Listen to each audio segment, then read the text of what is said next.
I was singing Jai Radha Madhava, and now we'll begin reading from Bhagavad Gita as it is, Introduction, by His Divine Grace A.C. Bhaktivedanta Swami Srila Prabhupada.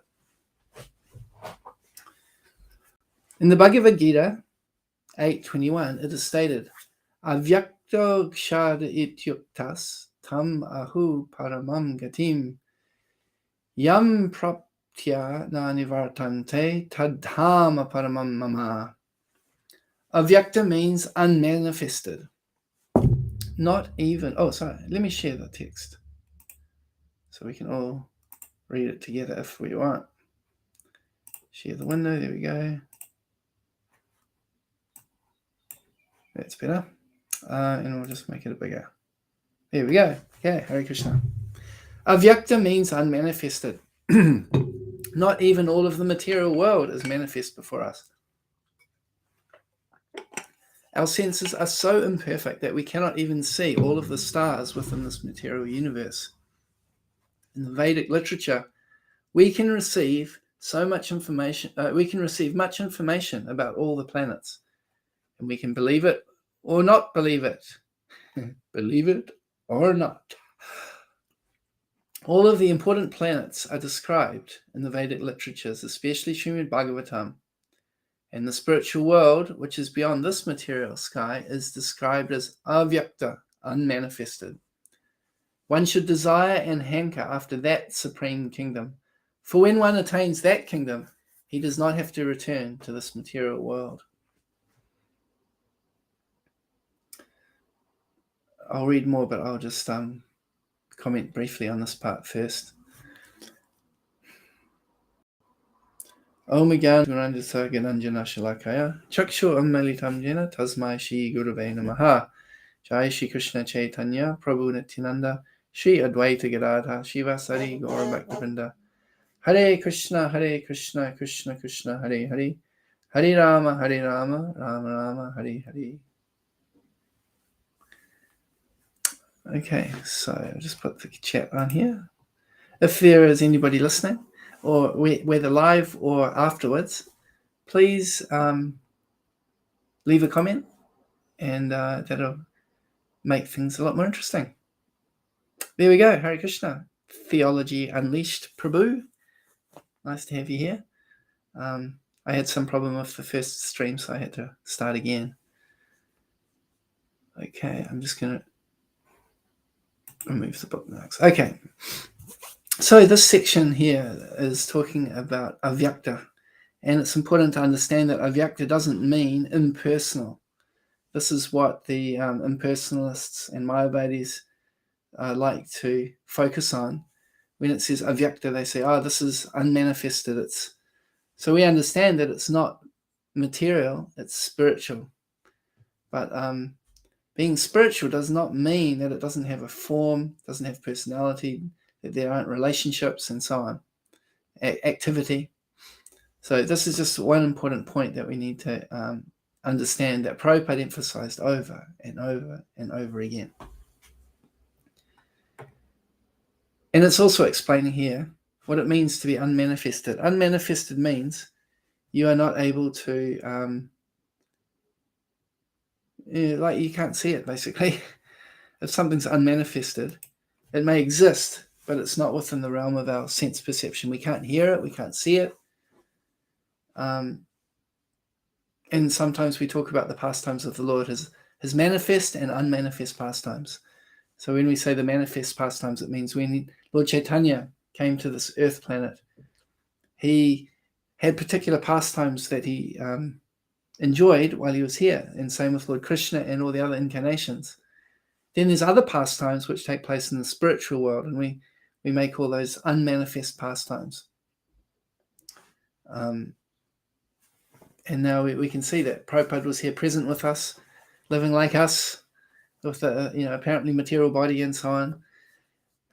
And now that particular body is no longer available to us, but Srila Prabhupada's presence is still available spiritually. His association is still available.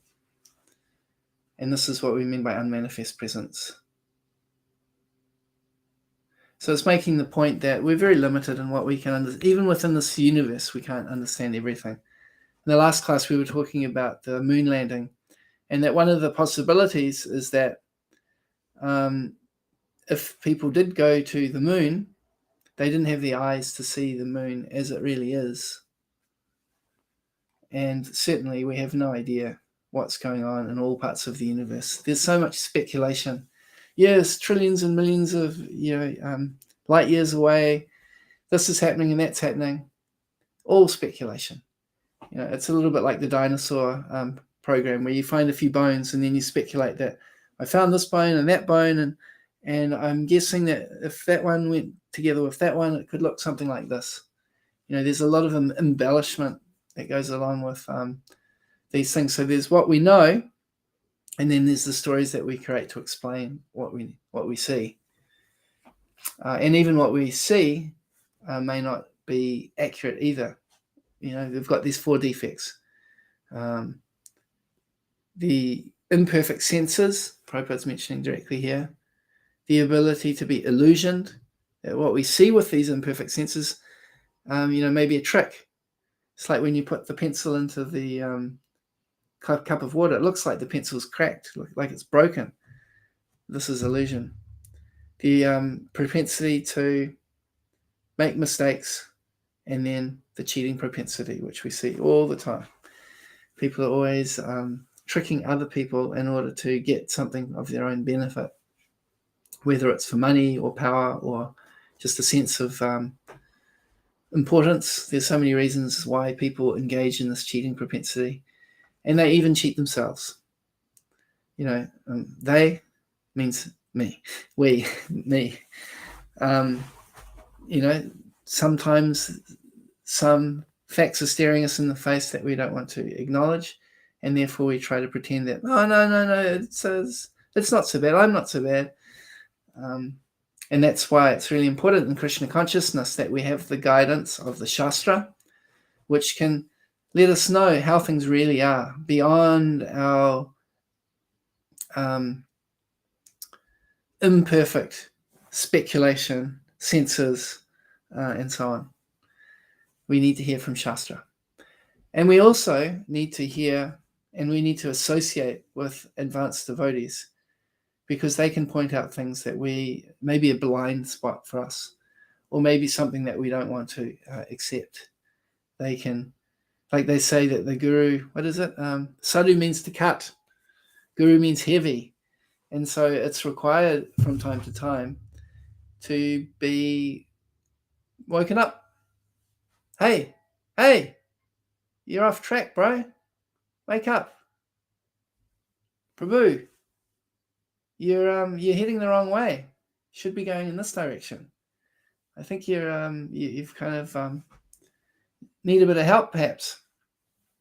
And so this is where the importance of association of the guru and the sadhus and the shastra are all important, so that we can have a correct understanding of things which are beyond our material senses and speculation, and mental capacity.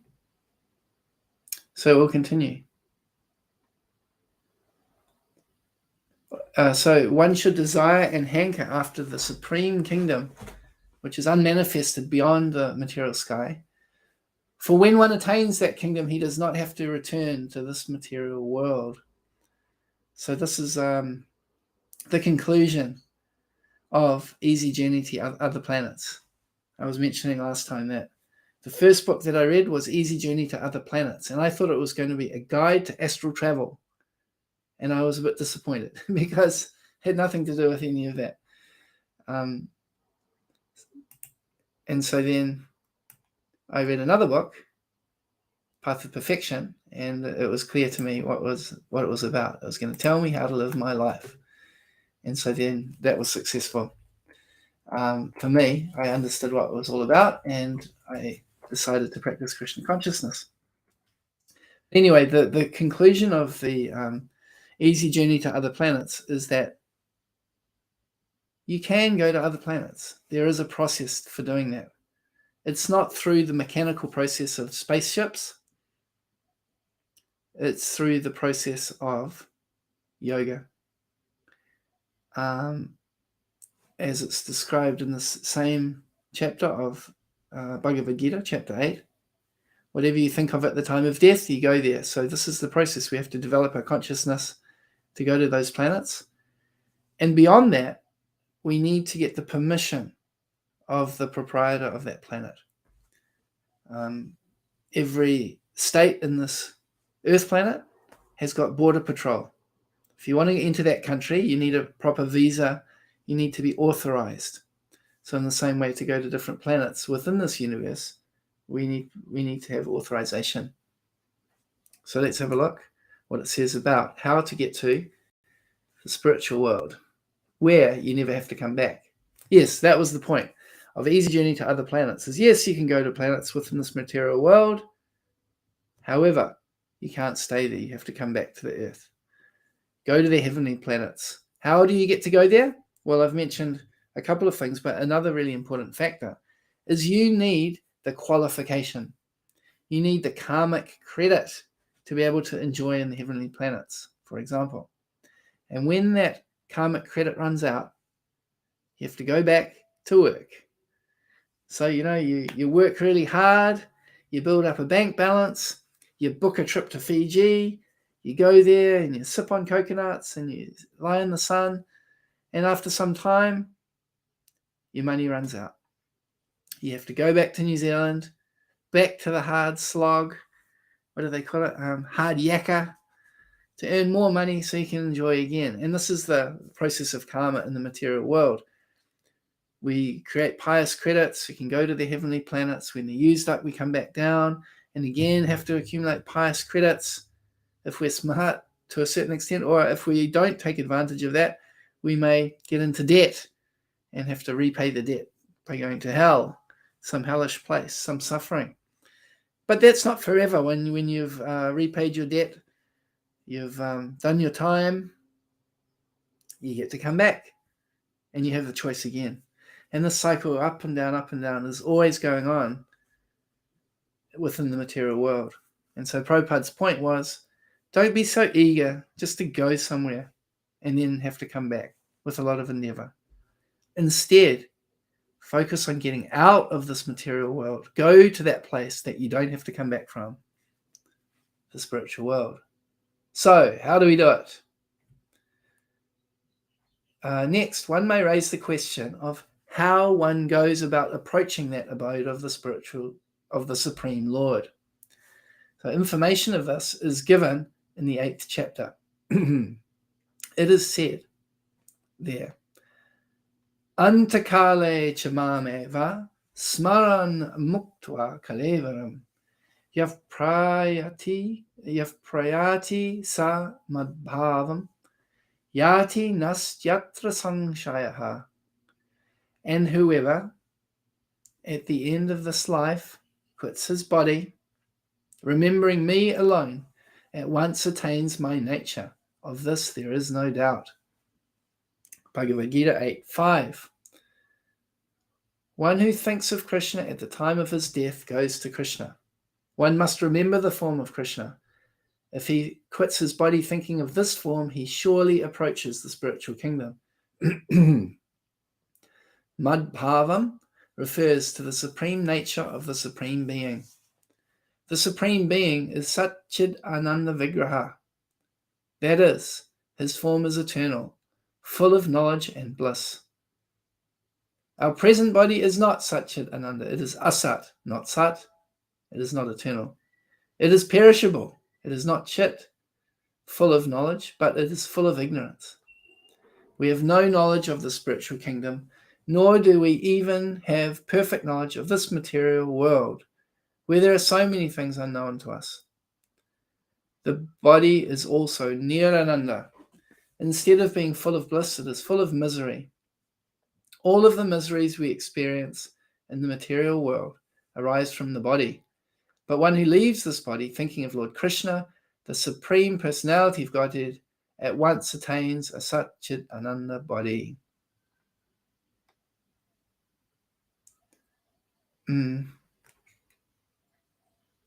Okay, so I'll just stop there. And So this is the trick.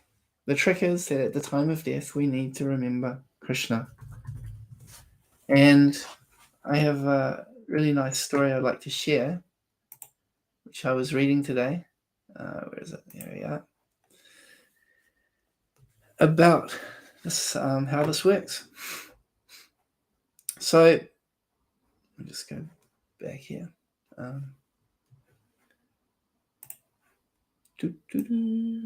Just put that in there. Right, great. Yeah, so we can see here, just before I tell that story, we'll just look here. So this is the point, that whatever we think of at the time of death, that is what we will attain. So if we think of Krishna at the time of death, Krishna guarantees us without a doubt, no doubt at all, nastyatra sangshayaha, no doubt, certainly he will come to me and attain my nature. So we'll be able to enter the spiritual world. So this is the trick. And then we'll be able to have a body, as it's Prabhupada's describing here, that is not like the body of this world, which is full of misery. Just like, I remember my spiritual master used to give this example many times. Don't think he made it up. Maybe Prabhupada gave this example too, that, how many ways can you make the body suffer? Take a hand. You can cut it, you can burn it, you can put acid on it, you can freeze it, you can heat it. There's so many things that you can do that cause misery to the body. Just looking at the hand. And how many ways can it get pleasure? Maybe if you just sort of massage it, that feels quite good. Yeah, okay. What else? Put it in some warm water. It might feel kind of good for a little while, but you compare the amount of enjoyment you get from this little massage or the warm water with getting cut, even by a paper cut. It's like anything, and it's just a little bit of paper. So many nerves in the hands. And you can say the same thing for all different parts of the body. The parts of the body that we get the most pleasure from can cause the most pain. So Prabhupada's making that point, that this body is not a place, it's not giving us happiness. It's not ananda. It's not eternal. We know that. It gets old and it dies. And as we've mentioned before, we're so ignorant. Our senses are so limited. So we can have a spiritual body that's the opposite of those things. We were always happy, where we're fully aware of what's happening. We have full knowledge, and it goes on forever. Wow. Now that sounds like something worth putting some effort into achieving. Now, the idea here is that we can't cheat this process. We can't just get a gun and think, Krishna, Krishna, and shoot it. That's cheating. The idea here is that whatever we think about throughout our life will come back to us at the time of death. And we can see that there was the example of Bharat Maharaj. And Ajamal, actually, but mostly Bharat Maharaj. Ajamal was thinking of his son. That was the thing that absorbed his attention. So at the time of death, he thought of his son. It was his fortune that his son's name was a name of Lord Krishna, of Lord Narayan. And therefore, by calling out Narayan, even though he meant his son, he got the benefit of chanting the holy name at the time of death. And therefore, he had another chance to practice spiritual life. And he continued on his life and perfected it and went back to the spiritual world.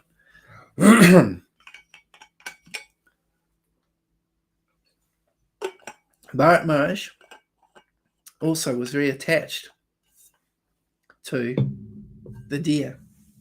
So at the time of his death, he thought of the deer and became a deer. So we need to train our mind that at the time of death, we think of Krishna.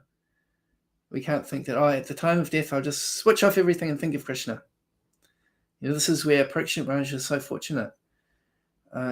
Already he was a great soul, but he was very fortunate that he was given warning that you will die in 7 days.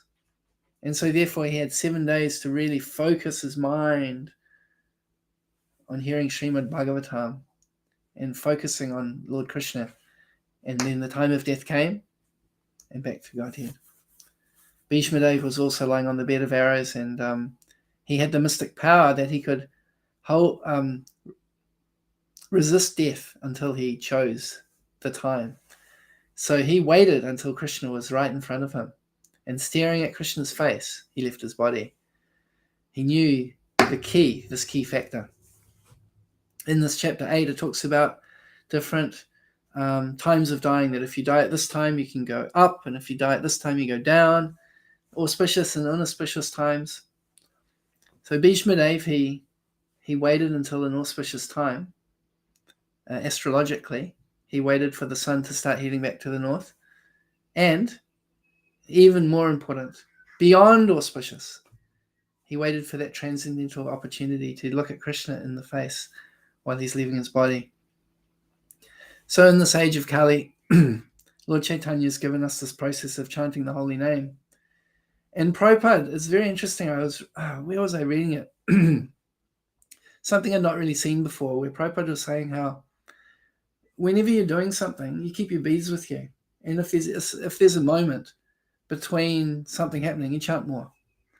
Because sometimes we have the idea that, we just chant 16 really good rounds in the morning, and the rest of the day, there's no point chanting because it's like not really attentive chanting. But actually, Prabhupada was instructing that, yes, chant all your rounds, 16 rounds in the morning with full attention, and chant the whole day continuously. In one initiation lecture, Prabhupada said, and how much chanting will you do? And the devotee said, 16 rounds minimum. And Prabhupada said, why minimum? Don't do the minimum. Do the maximum. Chant as much as possible at all times. So yeah, I'll see if I can find this conversation. I should have kept it because it was quite unique. Where Prabhupada was saying that, you keep your beads with you, and when there's a little time, you chant. And then someone was saying, well, isn't it difficult to do that and concentrate or something? And Prabhupada said, that takes practice. So quite interesting. I'd never really thought of that before. But we can see that Prabhupada often carried his beads with him. He'd go for morning walk conversations, talk to the devotees, and then he'd keep chanting, and then he'll say something, and then he'll chant. He was showing us how we should develop the habit that whenever there's a moment, we should chant. Just like there was that music that Krishna Prem made, Krishna Vision, and he took that clip from Prabhupada. Don't waste time. If you get some time, chant Hare Krishna. And we can think about this on a moment-to-moment basis. So if we can think of Krishna at the time of death, that is the perfection, and we can go to be with Krishna. Of course, we want to stack the odds in our favor. We don't want to leave things to chance. So therefore, every day we want to do our 16 rounds of japa. It's like this also. I love to give this example. Within a year, or let's say within each day, if we can just take out one portion where we totally dedicate ourselves just to chanting without any distraction, that's like focused sadhana. And then the rest of the day, we try to chant as much as we can, and we try to remember and hear and everything. But if we can do that japa and some focused reading and have that sort of dedicated time, then it provides us what they would call in the success literature deliberate practice, not just mindless practice. So we have those times, but then we have things to do during the day. And off the back of that sadhana, we can continue to practice how to remember Krishna at other times. Perhaps we have tapes playing of Krishna conscious lectures or kirtan, or we just chant to ourselves while we're doing things, or we remember different pastimes of Krishna in our mind, or recite slokas. There's so many things that we can do as we go about our daily affairs. So it's not like it's one or the other. Yes, we need to remember Krishna all the time, but we're not practiced at it. So let's practice it at a time where there's no distraction, where we can do it in a focused way, and that will help us to be able to remember Krishna at all the other times.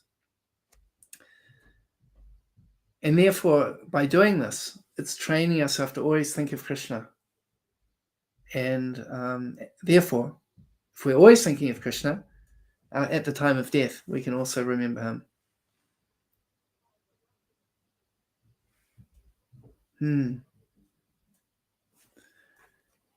Yeah, just 1 second. I wanted to look at one other thing.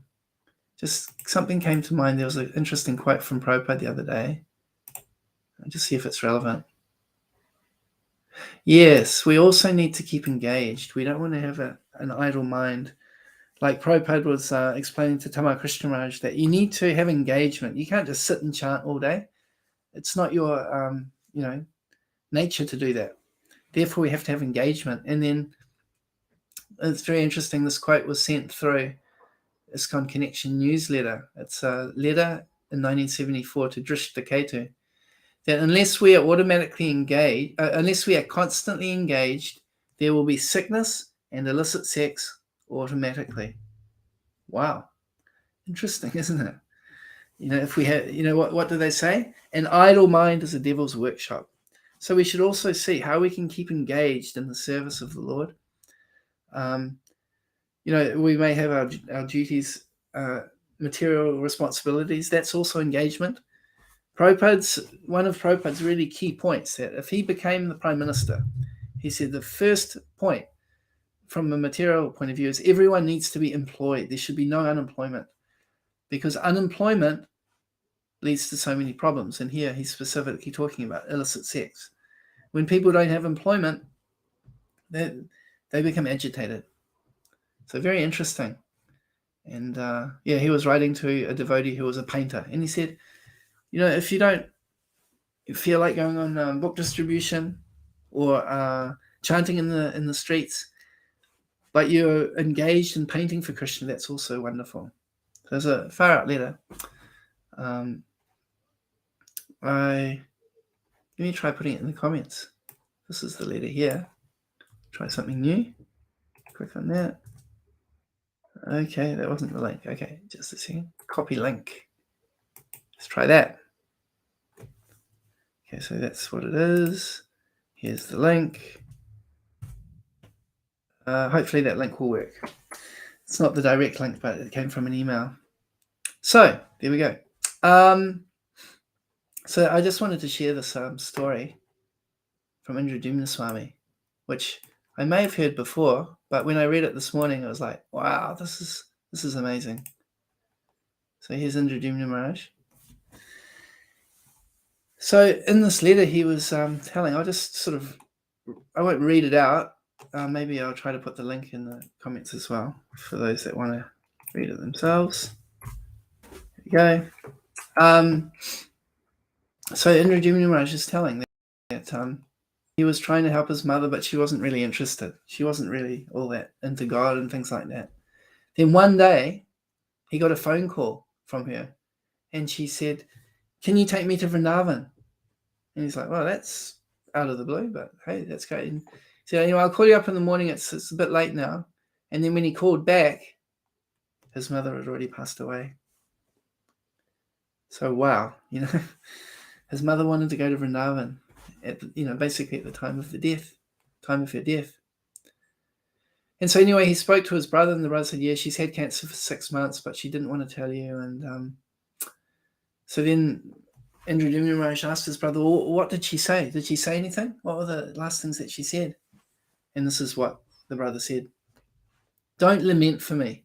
I'm not this body. I'm eternal spirit soul. I will never die. I am going to Krishna." And that was her last words. Krishna. She was thinking of Krishna at the time of death. And she had asked Indra Maharaj to take her to Vrindavan. So you can just imagine, this is the blessing of having a devotee for a son, that you have this opportunity to think of Krishna at the time of death.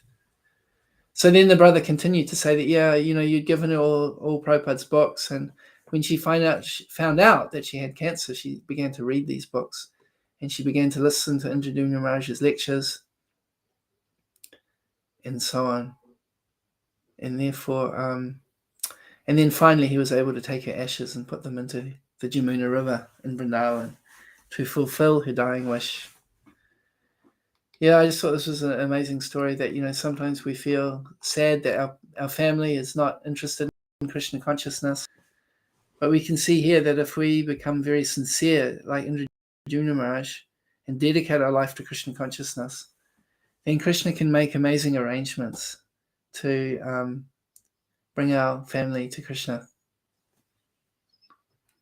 Yes, I just wanted to share that story. I thought it was a wonderful example of someone who, maybe it was late in life, but they were able to think of Krishna and, think of Krishna at the time of death, which is the lesson of the class today. That if we want to go back to the spiritual world, the secret is to remember Krishna. And the way to do that is to absorb ourselves in thoughts of Krishna. This is what Parikshit Maharaj did for 7 days. He had warning. And Dhruva Maharaja's mother also had this warning that you have got cancer and you're going to die very soon. And so she took it seriously and began to study Prabhupada's books, as well as Dhruva Maharaja's hearing his lectures continuously. And this was the way that she was able to remember Krishna at the time of her death, which is glorious. Yeah, I know my father. I was in Ujjain at the time that my father was passing away. He had a biking accident just out of the blue, and he was in a coma for some period of time. And I got a message from my brother about what had happened. So we had the opportunity to call my father while he was in the coma, and we were able to put the phone by him and speak to him. And because I was in Ujjain for my Guru Maharaj's Vyasa Puja, he was able to speak to him. So he chanted Hare Krishna to him, and he preached to him, this is the time, think of Krishna. Chant the holy name. You may not be able to physically do it, but even in your mind, just chant Hare Krishna. And he chanted the whole mantra to him. And just a few hours later, he left his body. So I feel very fortunate also that, my father was able to hear the holy name, at the time of his death, and get the auspicious benefit of that. So this is what I hope for myself and for everyone here who's listening, that we'll be able to remember Krishna at the time of death. Then we can go to that place, as Prabhupada said, which is Vaikuntha. There are no anxieties.